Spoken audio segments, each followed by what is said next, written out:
Neuroglia की हम बात कर रहे हैं बच्चों।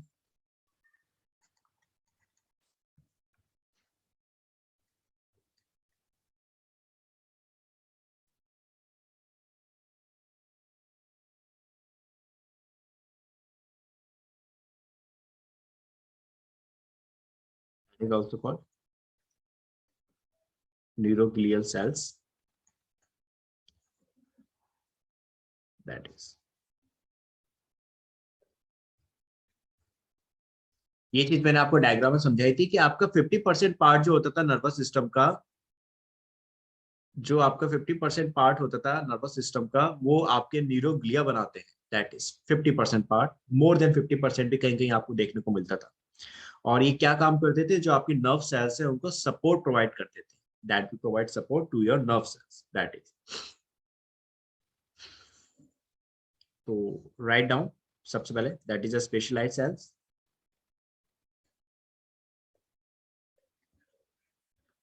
ओके, कहाँ है आपकी?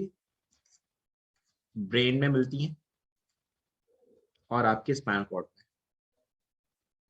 ब्रेन एंड स्पाइनल कॉर्ड, आपको यहाँ पे ये देखने को मिलती है। That is okay.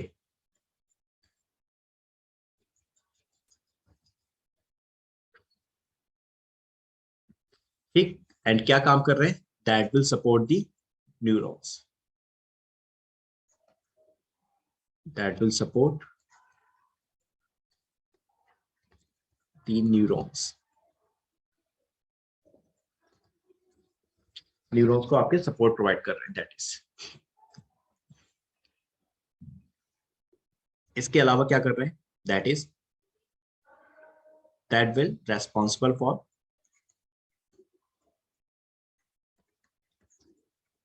Maintaining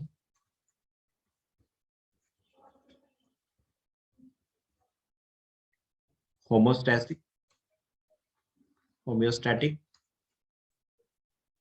and, एक second, homeostatic control and immune surveillance,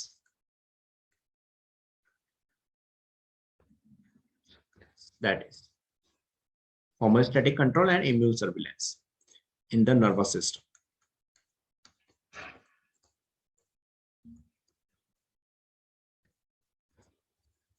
in the nervous system, that is okay। मतलब सीधी सी बात, आपके होमोस्टैटिक कंट्रोल कर रहे हैं। होमोस्टैटिक कंट्रोल का मतलब जो इंसुलेशन का काम है, टेम्परेचर को मेंटेन कर रहे हैं, ये भी that will maintain the temperature, maintain the temperature. Homeostatic control का मतलब क्या हो गया? टेम्परेचर को मेंटेन करना, किसके? न्यूरॉन्स के। That will maintain the temperature of neuron. एक तो ये काम कर रहे हैं। इसके अलावा दूसरा क्या कर रहे हैं आपका? दैट इज इम्यून सर्विलेंस का काम कर रहे हैं, मतलब इम्यूनिटी प्रोवाइड कर रहे हैं, प्रोटेक्शन प्रोवाइड कर रहे हैं। That will do the protection also. तो ये दो काम अलग से हैं। पहला सपोर्ट आपने देख लिया था, सपोर्ट प्रोवाइड कर रहे थे आपके नर्व सेल्स को, न्यूरॉन्स को। दूसरा ये न्यूरोग्लिया आपके, एक तो न्यूरॉन्स का जो टेम्परेचर है उसको मेंटेन कर रहे हैं, प्लस उनको प्रोटेक्शन प्रोवाइड कर रहे हैं। That is it clear now? Yes done sir. बच्चों, है ना? चलो अब आ जाओ नाउ इनके टाइप्स पे। ये टाइप्स जरा ध्यान से समझना, टाइप्स इंपॉर्टेंट हैं, just understand these sir types. वो हाँ बोलो। ब्रेन और स्पाइनल कॉर्ड पे भी मिलके 50% ऑफ न्यूरल सिस्टम हाँ बनाते हैं। एग्जैक्टली आपका नर्वस सिस्टम का पूरा 50%, मिनिमम 50% पार्ट आपका सिर्फ और सिर्फ न्यूरोग्लिया बना रहे हैं। Got it? चाहे वो आपके ब्रेन और स्पाइनल कॉर्ड के अंदर है या उनके बाहर की तरफ प्रेजेंट है। क्लियर बात बची? लेकिन मेजोरिटी इनकी कहाँ होगी? आपकी ब्रेन और स्पाइनल कॉर्ड्स के अंदर होगी। ठीक, यस सर। ठीक है। अब आ जाओ नाउ इनके टाइप्स पे। तो फर्स्ट टाइप है एस्ट्रोसाइट्स। आई नो ये थोड़ा मैं डिटेलिंग में करा रहा हूँ ये चीज, बट ये इंपॉर्टेंट है बच्चों, ठीक है? एंड मैक्रोसाइट्स, इन्हीं को बोलते हैं। ठीक है, एस्ट्रोसाइट्स बोलो या मैक्रोसाइट्स बोलो। अच्छा, मैक्रो का मतलब क्या होता है बच्चों? What is the meaning of macro? सभी जानते हो? सारे मेरे अंग्रेजी बैठे हैं यहाँ पे। हाँ अविनाश, राइट राइट, मेरे अंग्रेजों। राइट राइट राइट, हाँ हाँ हाँ, समझ में आ गया, समझ में आ गया, ठीक है। Right Prabhjot, right Avinash, that is macro का मतलब हो गया आपका लार्ज, आपका बिग, है ना, बड़ा। और साइट्स का मतलब क्या होता है? What is the meaning of sites? जल्दी बताओ जल्दी। साइट्स का मतलब क्या होगा? अविनाश, अंकिता, आराधना, आशीष, वर्षा, शिल्पा, समीक्षा, sites, right right right, exactly right. तो क्या हो गया, नाम समझ में आ चुका होगा आपको, राइट राइट राइट, ठीक है ठीक है ठीक है ठीक है, मिल गया आंसर मुझे, सबने दे दिया, हाँ। आपके सबसे बड़े सेल्स हैं ये मैक्रोसाइट्स, एस्ट्रोसाइट्स को हम बोल रहे हैं, that is largest cells, largest cells, ठीक है। सबसे बड़ी सेल्स यही है आपकी न्यूरोग्लिया की। देन क्या काम कर रहे हैं ये काम करते हैं आपके repair, that will help in repair of nerve tissues, यानी जितना भी डैमेज होगा उसको वापस से रिपेयर करने का, डैमेज टिश्यूज को वापस ठीक करने का काम आपके एस्ट्रोसाइट्स कर रहे हैं, दैट इज डन, ठीक है। देन सेकंड आपका आ जाता है, अगला है ओलिगोडेंड्रोसाइट्स, ओलिगोडेंड्रोसाइट्स, ठीक है, इसको मार्क करना, that one is important, oligodendrocytes.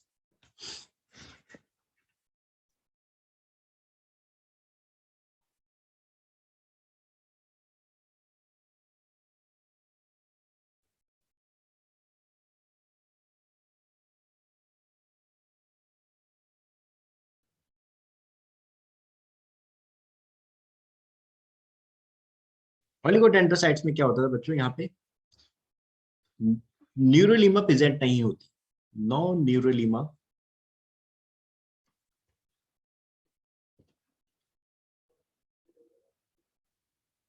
is present in the central nervous system, ठीक है।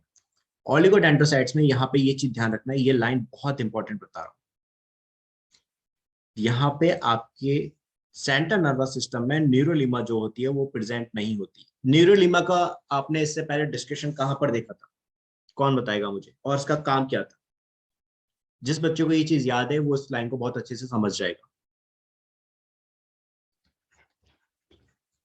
कल ही हमने देखा था ये चीज, न्यूरोलीमा कहाँ देखी थी और इसका क्या काम था।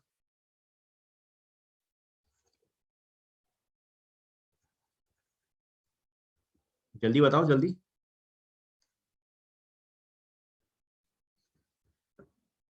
हाँ जी, आप कैसे शांत हो गए? आराधना, अविनाश, शिल्पा, समीक्षा,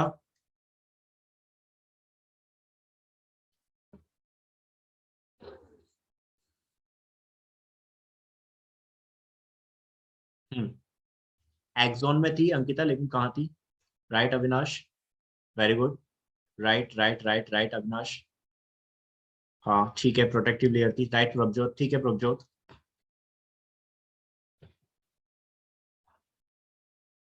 राइट राइट, ठीक है ठीक है, सबके आंसर सही जा रहे हैं, सबसे ज्यादा सही जो जा रहा है that is Avinash, your answer.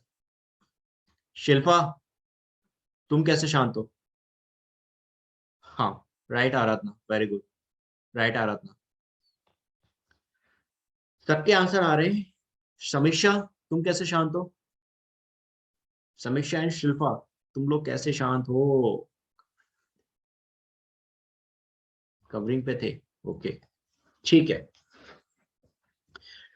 कल हम लोगों ने देखा था आपका नर्वस सिस्टम, तो उसमें मैंने आपको न्यूरॉन्स दिखाए थे, न्यूरॉन्स में मैंने आपको दिखाया था जो आपका एक्सॉन था, अंकिता ध्यान से समझ, जो एक्सॉन था उस एक्सॉन में आपके कुछ कुछ जगहों पे, कुछ कुछ जगहों पे क्या प्रेजेंट थे, दैट इज आपके श्वान सेल्स प्रेजेंट थी। उन श्वान सेल्स के ऊपर की जो लेयर थी, कवरिंग थी, दैट इज न्यूरोलिमा, जो नेचर वाइज कैसी थी, प्लाज्मा मेम्ब्रेन की थी, दैट इज एक्ट एज, जो आपकी प्लाज्मा मेम्ब्रेन की बनी हुई थी, ठीक है। और इसका काम क्या था, अब मुझे इसका काम बता दो। सबने मुझे ये तो बता दिया कि प्रोटेक्टिव लेयर है, दैट्स अ प्रोटेक्टिव लेयर, ठीक है प्रोटेक्टिव लेयर है, लेकिन किसको प्रोटेक्शन प्रोवाइड कर रही थी?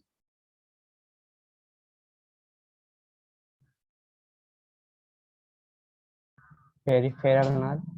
शाबाश, वेरी गुड। अब समझो इस लाइन को, वेरी गुड बच्चे। आपके पेरिफेरल नर्व फाइबर्स को आपकी जो ये थी न्यूरोलिमा जो थी, राइट, प्रोटेक्शन प्रोवाइड कर रही थी। पेरिफेरल नर्वस सिस्टम मैंने क्या बताया था, आपके ब्रेन, हाँ हाँ राइट शिल्पा, राइट अविनाश, समझो अब मेरी बात। पेरिफेरल मैंने कल क्या बताया था, आपका ब्रेन और आपका स्पाइनल कॉर्ड, इनके अंदर जो नर्व्स है उनको छोड़ के इनके बाहर, ब्रेन और स्पाइनल कॉर्ड के बाहर की जितनी भी नर्व्स हैं, that is all comes into the peripheral nerves, उनको हमने बोला था। और उन पेरिफेरल नर्व्स को प्रोटेक्शन कौन प्रोवाइड कर रहा था, न्यूरोलिमा प्रोवाइड कर रही थी प्रोटेक्शन। लेकिन हम यहाँ ओलिगोडेंड्रोसाइट पढ़ रहे हैं और ये आपके ब्रेन और स्पाइनल कॉर्ड्स का पार्ट है, that is a part of your brain और स्पाइनल कॉर्ड। तो खुद बताओ क्या यहाँ पे फिर न्यूरोलिमा जो लेयर है क्या प्रेजेंट होगी?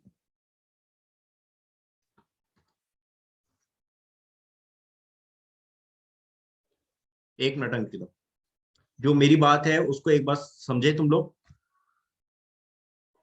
मैंने क्या बोला, आपका पेरिफेरल नर्वस सिस्टम जो होता है, पेरिफेरल नर्व्स जो थी वो आपके ब्रेन और आपके स्पाइनल नर्व्स को छोड़कर जितनी भी आपकी नर्व्स हैं वो सारी आपकी पेरिफेरल नर्व्स थी, ठीक है। आपकी स्किन में जितनी भी नर्व्स हैं that is peripheral.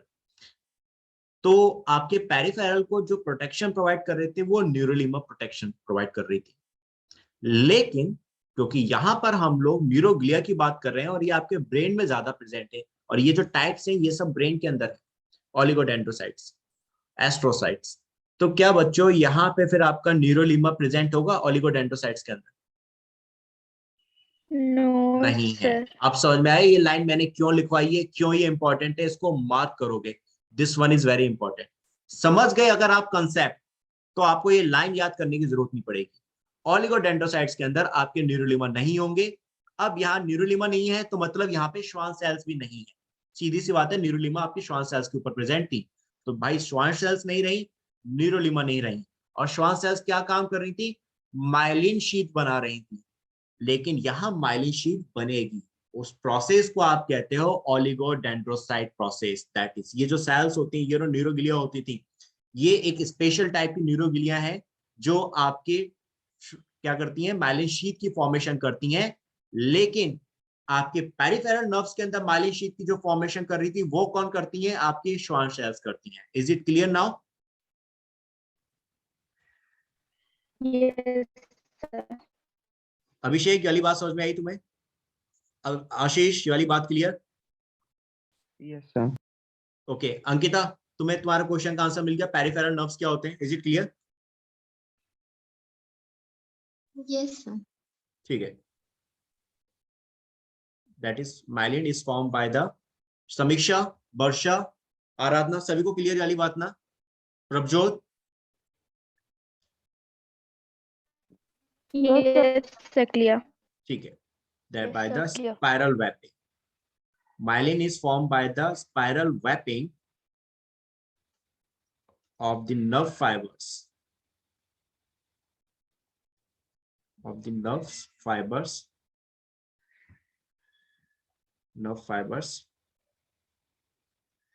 by process of oligodendrocytes। ये जो सेल्स हैं आपकी ओलिगोडेंड्रोसाइट्स, ये क्या करेंगी, आपके नर्व फाइबर्स की स्पाइरल रैपिंग कर देंगी, स्पाइरल शेप में रैपिंग कर देंगी। देन उनसे आपकी माइलिन शीट की फॉर्मेशन होती थी। और नॉर्मली आपकी जो माइलिन शीट की फॉर्मेशन कौन कर रहा था, श्वान सेल्स कर रहा था, ठीक है। बाकी जगह इस चीज को आप मार्क करोगे, नीट में ये क्वेश्चन आया हुआ है। ओलिगोडेंड्रोसाइट्स के अंदर आपके न्यूरोलिमा नहीं होंगे, यहाँ श्वान सेल्स नहीं होंगी, तो माइलिन शीट की फॉर्मेशन कैसे हो रही है, स्पाइरल रैपिंग के थ्रू हो रही है। और कौन कर रहा है, ओलिगोडेंड्रोसाइट्स कर रहे हैं। दैट वन इज इंपॉर्टेंट, ठीक है। बाकी तीसरा टाइप है इसका लास्ट, आपका पहला एस्ट्रोसाइट्स हो गया जो सबसे बड़ी होती थी, मैक्रोसाइट्स बोलते थे। ओलिगोडेंड्रोसाइट्स होती है, ये भी आपके न्यूरोग्लिया थे, इनमें श्वान सेल्स नहीं है, श्वान सेल्स नहीं है तो न्यूरोलिमा भी नहीं है, तो इनमें माइलिन शीट की फॉर्मेशन होगी स्पाइरल रैपिंग के थ्रू। देन इसके बाद आपका last microglial cells, microglial cells. अब नाम से समझ में आ रहा है, माइक्रो वर्ड आ गया तो सबसे छोटी है, दैट इज एस्ट्रोसाइट सबसे बड़ी थी, ये सबसे छोटी है। दैट इज कहाँ है, मेसोडर्मल इन ऑरिजिन, मेसोडर्म के थ्रू ये डेवलप होती है।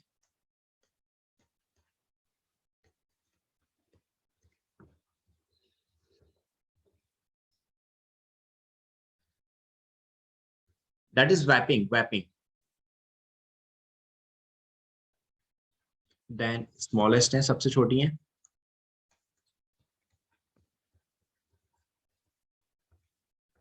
एंड देन फैगोसाइटोसिस में हेल्प करेंगे। इनका काम क्या है? फैगोसाइटोसिस का।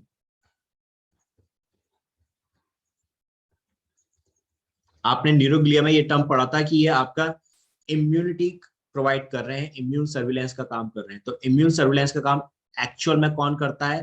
न्यूरोग्लिया में आपकी माइक्रोग्लियल सेल्स। ये फैगोसाइटोसिस कर रही है, मींस जो भी आपके पैथोजेंस आएंगे, फॉरेन पार्टिकल्स होंगे, या कोई भी इस तरह का थ्रेट है जिससे कि आपके नर्वस सिस्टम डैमेज हो सकता है, उनको खत्म करने का काम ये करते हैं, माइक्रोग्लियल सेल्स करती हैं। That is, so this is all about the nervous system, this is all about The nerves। mesodermal in origin मतलब? आपके मेसोडर्म के थ्रू ये डेवलप होती थी, ठीक है? Okay sir. बस, तो ये हो गया बच्चों आपका आज कंप्लीट, आपके जितने भी टिश्यू सिस्टम थे, दैट इज डन। अब हम लोग कॉकरोच की बात करेंगे। कॉकरोच पे आ जाते हैं, योर पेरिप्लैनेटा अमेरिकाना पे, ठीक है? उसके बारे में बात करेंगे। उससे पहले एक छोटा सा पॉइंट है जो हम देखेंगे, ऑर्गन और ऑर्गन सिस्टम। उसको मैं डिटेलिंग में नहीं बता रहा क्योंकि वो आप पहले से बहुत अच्छे से पढ़े हुए हो। ऑर्गन क्या है, ऑर्गन सिस्टम क्या है, 9th क्लास के टॉपिक्स हैं जो आप पहले से जानते हो। तो इनको बस मैं एक शॉर्ट फॉर्म में समझा दे रहा हूं, that's all. Organ and organ system. इसके बाद हम सीधा कॉकरोच पे आ जाते हैं। आज आप सभी जानते हैं, you all know very well कि भाई आपकी सेल्स हैं, ये सेल्स सेम काइंड की सेल्स जो होती हैं वो बनाती हैं टिश्यूज, फिर सेम काइंड के टिश्यूज जो होते थे वो बनाते हैं ऑर्गन से, फिर ये ऑर्गन आपके आपस में मिलकर बनाते हैं ऑर्गन सिस्टम, और ऑर्गन सिस्टम से अल्टीमेटली आपका बनता था ऑर्गेनिज्म। अल्टीमेटली आपका बनता है organism, that is organ system से, ठीक है? आप ये चीज बहुत अच्छे से जानते हैं, पहले से पढ़े हुए आए हो, ठीक है?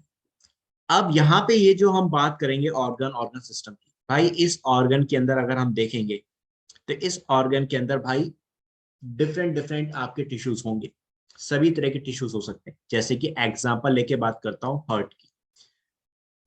ऐसा नहीं है कि भाई आपकी, मैंने ये चीज बताई भी थी जब मैं कार्डिक मसल बता रहा था, तब मैंने कहा भी था कि ऐसा नहीं है कि कार्डिक मसल्स हैं तो हार्ट में सिर्फ कार्डिक मसल्स ही होंगी। हार्ट में कार्डिक मसल्स के अलावा आपकी एपिथेलियल भी होंगी, देन उसके अलावा नर्वस टिश्यूज भी होंगे, एंड उसके अलावा कनेक्टिव टिश्यूज भी होंगे। यानी सारे टिश्यूज आपके आपस में मिलकर ऑर्गन बनाते हैं। लेकिन हाँ, ऑर्गन में कोई एक टिश्यू स्पेसिफिक हो जाता है, यानी वो ज्यादा अमाउंट में होता है, बाकी टिश्यूज थोड़े कम अमाउंट में आ जाते हैं। अब जैसे स्किन की बात करें तो भाई स्किन में आपका सारे एपिथेलियल टिश्यूज प्रेजेंट हैं, लेकिन स्किन के जस्ट नीचे आपके कनेक्टिव टिश्यूज आ गए थे। बेसमेंट मेम्ब्रेन थी और बेसमेंट मेम्ब्रेन के नीचे आपके कनेक्टिव टिश्यूज आ गए, मस्कुलर टिश्यूज आ गए। तो ये इन्होंने आपस में मिलके फिर आपका पूरा एक स्किन बनाया। लेकिन क्योंकि स्किन आपका आउटर पार्ट है और आउटर पार्ट पे आपका जो मेन टिश्यू है वो है एपिथेलियम। तो ऑर्गन्स में ऐसा नहीं है कि कोई स्पेसिफिक एक ही टिश्यू होगा, ऑर्गन्स में आपके डिफरेंट डिफरेंट टिश्यूज होंगे, बस कम और ज्यादा हो सकते हैं। क्लियर ये वाली बात? आराधना, शिल्पा, आशीष, अविनाश, समीक्षा, प्रभजोत, सभी को आशीष, ठीक है? Yes, sir. ओके बच्चे, तो जैसे मैं यहाँ और एग्जांपल दे रहा हूँ आपके ऑर्गन में हार्ट का। अब भाई एक हार्ट की अगर हम बात करें तो एक हार्ट में क्या है, that is made up of, ये आपका किस किस का बना है भाई? ये आपका बना हुआ है सबसे पहले तो आपके एपिथेलियल टिश्यूज भी इसमें होंगे इसमें एपिथेलियल टिश्यूज भी होंगे, इसकी जो लाइनिंग होगी वो एपिथेलियल टिश्यूज की बनी होगी। देन इसके अलावा इसके अंदर आपका कनेक्टिव टिश्यूज भी होगा, ब्लड भी आप जानते हो इसी के अंदर प्रेजेंट होते हैं, तो कनेक्टिव टिश्यू भी इसमें आ गया आपका। देन इसके अलावा आपका नर्वस सिस्टम, नर्वस टिश्यू भी इसमें प्रेजेंट होंगे, जिसके थ्रू ये पंप कर रहा है ब्लड को। एंड आपका मस्कुलर टिश्यू भी इसमें प्रेजेंट है, और मस्कुलर में भी इसमें स्पेशली कौन सा आ गया था, आपका कार्डिक टिश्यू। तो ये सभी का मिलकर बना हुआ है। बस ये है कि भाई कार्डिक टिश्यू ज्यादा अमाउंट में है, मस्कुलर टिश्यू ज्यादा अमाउंट में है, तो इसकी मेजोरिटी, इसका कॉन्ट्रीब्यूशन ज्यादा है, दैट्स ऑल, ठीक है? इस चीज को तो यहाँ पे आपको मैं चैप्टर टॉपिक को ही खत्म कर रहा हूँ। ये टॉपिक आप सभी जानते थे। आपका सेल से बने टिश्यू, सेम काइंड के टिश्यू से ऑर्गन, ऑर्गन से ऑर्गन सिस्टम। ऑर्गन सिस्टम क्या हो गया कि भाई आपके डिफरेंट डिफरेंट ऑर्गन्स मिलकर एक फंक्शन करेंगे, they will perform a same function, different different organs. जैसे कि आप देखो तो आपकी बॉडी के अंदर जब आपका डाइजेशन, एस्क्रीशन और रेस्पिरेशन, तीनों ही प्रोसेस इंटर रिलेटेड हैं, तीनों ही आपस में कनेक्टेड हैं। आपने खाना खाया, स्मॉल इंटेस्टाइन में कंप्लीट डाइजेशन हो गया, वहां से जो न्यूट्रिएंट्स थे, ग्लूकोज था, वो आपके ब्लड के थ्रू डिफरेंट डिफरेंट ऑर्गन्स तक पहुंचाया गया। एट द सेम टाइम आपने ऑक्सीजन ली, ब्रीथिंग इन ब्रीथिंग आउट कर रहे हो, तो वो ऑक्सीजन आपके ऑर्गन्स तक पहुंचाई जा रही है ब्लड के थ्रू सेम। एंड ऑर्गन्स में फिर ग्लूकोज आपके ऑक्सीजन की प्रेजेंस में ब्रेक डाउन हो जाएगा और आपके एटीपी रिलीज हो जाएंगे बॉडी में, एनर्जी का प्रोडक्शन होगा। इस मेटाबॉलिज्म में आपके कुछ नाइट्रोजनस वेस्ट भी, जैसे यूरिया है और दूसरे नाइट्रोजनस वेस्ट है, वो भी प्रोड्यूस हो गए, वो भी बन गए। उनको फिर आपका ब्लड अगेन किडनी तक लेकर आ रहा है और फिर किडनी में वो सारा नाइट्रोजनस वेस्ट आपका अलग हो गया और CO2 कंटेनिंग ब्लड जो था वो आपका हार्ट में पहुंच गया। तो आप खुद देखो यहाँ पे आपका डाइजेशन, रेस्पिरेशन और आपका एस्क्रीशन सब इंटर रिलेटेड है, आपस में डिफरेंट डिफरेंट ऑर्गन्स मिलकर एक फंक्शन परफॉर्म कर रहे हैं। So that is comes into organ system. बात समझ में आई? आराधना, अविनाश, शिल्पा, आशीष, प्रभजोत, अंकिता, सभी को, समीक्षा, प्रभजोत, वर्षा। Yes, sir. इस चीज को इतना समझने की जरूरत भी नहीं, क्योंकि Yes, ये sir. चीज आपने पहले से पढ़ी हुई है। अच्छा, इस टॉपिक को आगे बढ़ने से पहले मुझे बस एक चीज समझा सकते हो कोई भी क्लास के अंदर? मैंने यहाँ आपको, आपने ये चीज पहले भी पढ़ी है, अब तक खूब पढ़ी होगी कि भाई आपके सेल्स की फॉर्मेशन टिश्यूज कर, सेल्स से बनते हैं टिश्यू, टिश्यू से ऑर्गन, ऑर्गन से organ system and ultimately organs. मेरा क्वेश्चन है, ये सेल कैसे बनती है, इसकी फॉर्मेशन कैसे होती है? मैं आपको टॉपिक से थोड़ा बाहर लेके जा रहा हूं, लेकिन इस चीज को यही समझ लो, आपके लिए फायदा है। सेल कैसे बन रही है, हाउ इट फॉर्म्स। हाँ मेरे होशियारों, मेरे इंटेलिजेंट्स, गिव मी आंसर। सब सेलुलर, ओके, सेल डिवीजन से। अच्छा, सब सेलुलर यूनिट्स, ओके, माइटोसिस से। अच्छा, एक मिनट एक मिनट, अविनाश पहले तुम, सब सेलुलर यूनिट्स व्हाट, कौन सी सब सेलुलर यूनिट्स हैं जो सेल बना रही है, सब जरा वो बताओ। माइटोकॉन्ड्रिया वगैरह हो गए, उसके अंदर भाई के ये भी तो सेल ही ऑर्गेनल्स है। हो गए। माइटोकॉन्ड्रिया सेल, ऑर्गेनल्स भी तो, और सबके सब आपके सेल्स के बन रहे हैं। मैं तो बोल रहा हूँ पहली सेल जो बनी, सेल से ही तो सेल बनेगी, फिर वो टिश्यूज बनाएंगी। भाई तो सेल कैसे बनी? एंड वो ओके, तो फिर इंटरेक्शन ऑफ डिफरेंट वो जो मॉलिक्यूल्स एंड गैसेस था पहले, जो आप एक दिए थे, कार्बन डाइऑक्साइड, हाइड्रोजन, वैसे करके था वो, हीलियम वगैरह सब। हीलियम भी आ गया, हे भगवान, तुमने हीलियम भी घुसा दिया उसमें। तब पता हाँ, नहीं, उसमें 4 नाम थे, मेरे को वो याद नहीं आ रहा। वैम गैसेस की बात कर रहे हो क्या? वैम, water vapours, yes sir, hydrogen. Yes sir. नहीं नहीं नहीं नहीं नहीं नहीं नहीं नहीं नहीं नहीं नहीं नहीं, वैम वैम वैम, हाँ हाँ वो भी ठीक है, वो बहुत, वो तो अर्ली फेज थी, अर्ली फेज, जब लाइफ पॉसिबल नहीं थी उस टाइम कैसे हुआ था। अब की डेट में मैं पूछ रहा हूँ, आज की डेट में एक सेल कैसे बनेगी? प्रभजोत, सेल बनेगी तो उसमें सेल डिवीजन होगा, बिना सेल डिवीजन के, भाई सेल होगी तभी तो डिवीजन होगा। समझ रहे हो? सेल है ही नहीं, मैं तो बात कर रहा हूँ कि पहली सेल कैसे बन रही है, तो डिवीजन तो कहां से हो जाएगा, पहले सेल का होना जरूरी है, तो वो पहली सेल कैसे बन रही है? And D, Ankita, you are little bit correct, थोड़ा सही हो तुम अभी, इसको थोड़ा और आगे बढ़ाओ, दिमाग चलाओ, थोड़ा और आगे बढ़ाओ। सर भगवान बनाते हैं, वाह समीक्षा, प्रणाम प्रणाम। सेल वाला, मैं पढ़ रखा है। हाँ तो पढ़ तो रखा है, क्या पढ़ रखा है वो बताओ ना। ओके, चलो, प्रभजोत माफ किया। हाँ तो वो बताओ ना, क्या ये भी मैं, वो तुमने पढ़ रखा है ठीक है, पर क्या पढ़ा था वो बताओ ना। शिल्पा, तुम कैसे शांत हो? सर आप वो ये पूछ रहे, वो एंडो मेम्ब्रेन थ्योरी या वैसा कुछ था, एंडो सिम्बायोटिक थ्योरी टाइप।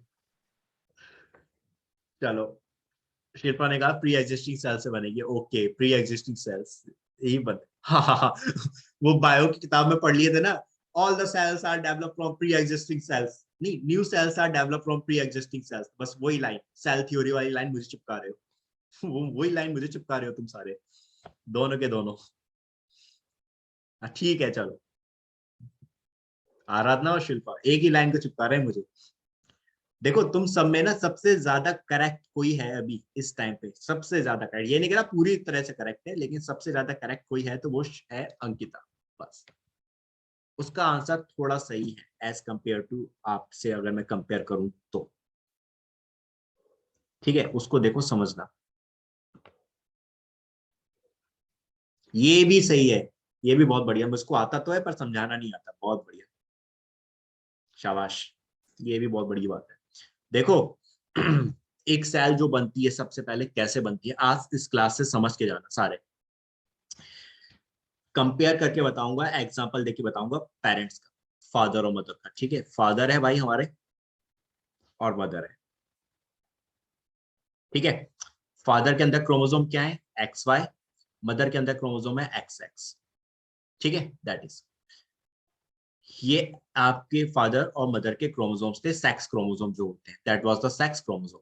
ठीक है, क्रोमोसोम में आप सभी जानते हो डीएनए प्रेजेंट होता है, तो ये फादर का डीएनए, XY के अंदर फादर का यहाँ पे डीएनए था, इस क्रोमोसोम में मदर का डीएनए था, दोनों का डीएनए प्रेजेंट है यहाँ पे। Getting my point? बात समझ में आई वाली? ये मैंने फादर का डीएनए दिखा दिया और ये मैंने मदर का डीएनए दिखा दिया। इस लाइन को आज समझ के जाना, आपकी एक बहुत बड़ी प्रॉब्लम खत्म हो जाएगी 12th की।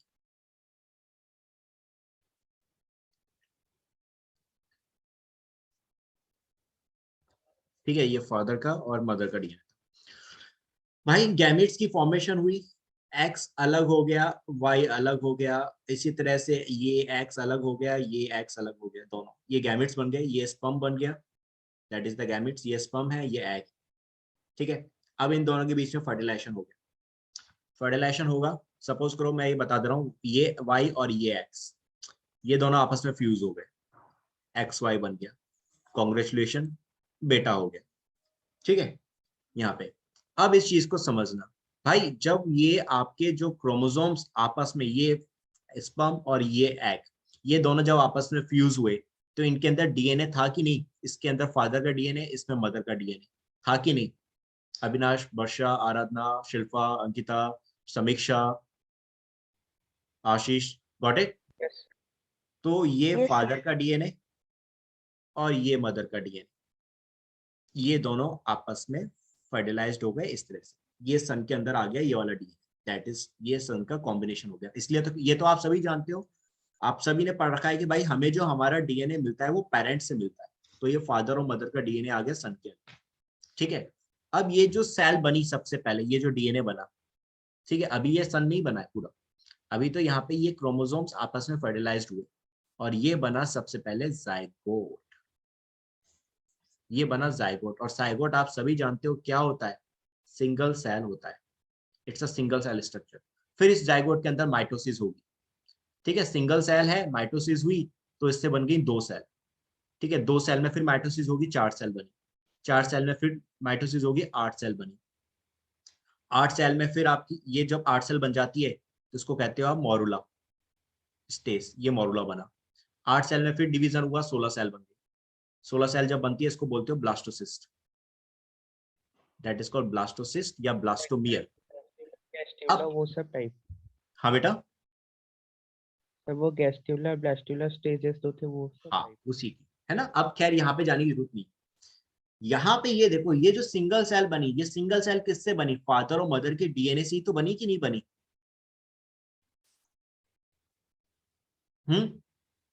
शिल्पा, समीक्षा, आराधना, अंकिता, अविनाश, प्रभजोत, वर्षा एंड अविनाश, ये वाली बात समझ में आई? ये जो जाइगोट बना सिंगल सेल ही किससे बना, फादर और मदर के डीएनए से बना था। Yes, sir. ठीक है, अब इस चीज को समझना कैसे बना। भाई आपकी बॉडी के अंदर, मेरी बॉडी के अंदर जितने भी लिविंग्स हैं सबके अंदर एक प्रोसेस है, that is called central dogma, इसे कहते हैं आप सेंट्रल डोग्मा। इस प्रोसेस को, इसमें क्या होता है कि जो डीएनए होता था, ये डीएनए सबसे पहले रेप्लिकेशन करता है और अपनी ही कॉपी बनाता है, रेप्लिकेशन करके इसने अपनी कॉपी बना ली। ठीक है, फिर ये डीएनए से बनता है आपका मैसेंजर आरएनए और इस प्रोसेस को कहते हो transcription, that is called transcription. And then ये जो मैसेंजर आरएनए होता था ये बनाता है प्रोटीन। इस मैसेंजर आरएनए से बनते हैं प्रोटीन्स। ठीक है, डिटेल में मैं कुछ नहीं समझा रहा हूँ, एक कॉमन वे में समझाते हुए चल रहा हूँ अभी बस। और इस प्रोसेस को कहते हो ट्रांसलेशन। और एक बार जब ये प्रोटीन्स बन गए तो आप सभी जानते हैं ये प्रोटीन्स आपके सेल भी बनाएंगे, ये प्रोटीन्स आपके एंजाइम्स भी बनाएंगे, ये प्रोटीन्स हार्मोन्स भी बना सकते हैं। यानी आपकी एक्सप्रेशन यूनिट जो होती है इसको हम क्या बोलते हैं, that is called expression units. That is, ये एक्सप्रेशन यूनिट होती हैं जो खुद को एक्सप्रेस करती हैं और एक्सप्रेस करके फिर सेल्स, एंजाइम्स, हार्मोन्स इन सब का फॉर्मेशन स्टार्ट करती थी। तो भाई जब ये एक बार प्रोटीन बन गई, जो फादर और मदर का डीएनए आया, उस डीएनए ने रेप्लिकेशन किया, उससे फिर बना आपका मैसेंजर आरएनए। मैसेंजर आरएनए से बन गया उसमें प्रोटीन्स, यानी पहले उसमें सेंट्रल डोग्मा हुआ। फिर जब प्रोटीन बन गई तो उसने बनाई सबसे पहले सिंगल सेल। उस सिंगल सेल को आपने क्या बोला, जाइगोट बोला था। अब बात समझ में आई?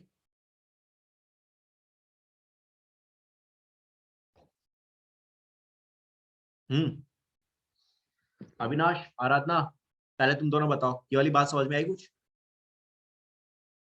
Yes sir. ओके, शिल्पा, समीक्षा, तुम लोगों को कुछ क्लियर ये वाली बात?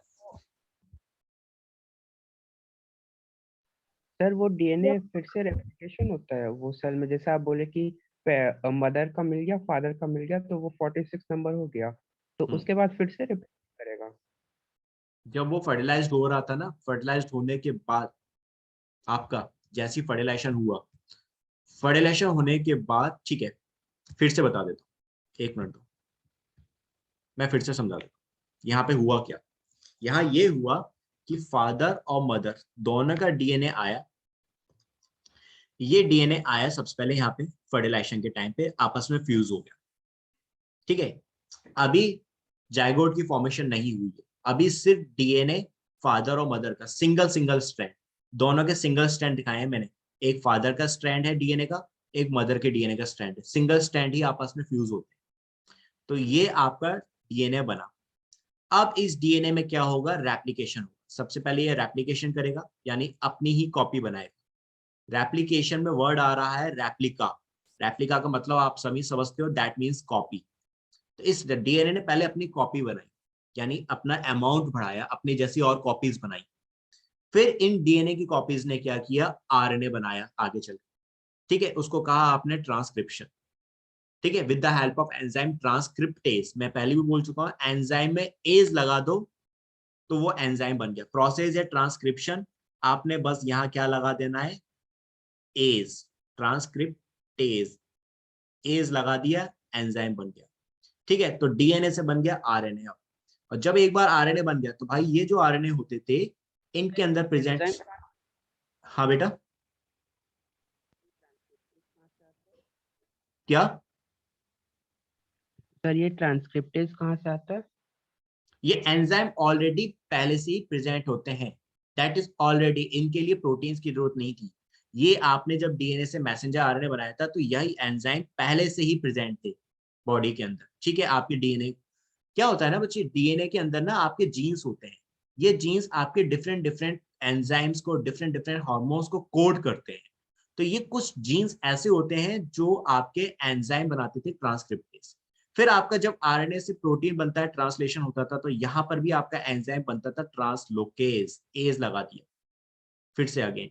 ठीक है, इसको भी किसने कोड किया, आपके डीएनए ने। डीएनए ये वाला एंजाइम कोड किया, डीएनए ने ये वाला एंजाइम भी कोड किया। दोनों कोड का मतलब है, मैं बोल रहा हूँ दैट इज बनाया। सर उन्होंने कोड किया सबसे पहले, तो सर वो तो कोड तभी कर सकते हैं ना जब एमआरएनए बना फिर उनसे प्रोटीन बना। आपके डीएनए के अंदर ना बेटा जो शुरुआत के जो जीन्स होते थे वो केवल यही दो एंजाइम्स कोड करते हैं। बाकी के जितने भी एंजाइम जो कोड होंगे वो ना मैसेंजर आरएनए के बाद जब प्रोटीन्स बनेगा उसके बाद बनते, उससे पहले नहीं बनते। समझ में बात आई? Yes sir. दैट इज, तो आपका आरएनए बनेगा, आरएनए से प्रोटीन बनेगा। जब एक बार प्रोटीन बन गए, मैंने इसलिए इसको क्या बोला, एक्सप्रेशन यूनिट कहा। एक्सप्रेशन यूनिट का मतलब अब ये खुद को एक्सप्रेस करेगा। इस प्रोटीन के अंदर कुछ और नहीं है, इस प्रोटीन के अंदर जो डीएनए के कोड्स हैं, जो डीएनए के जीन्स हैं, वो जीन्स इस प्रोटीन के अंदर प्रेजेंट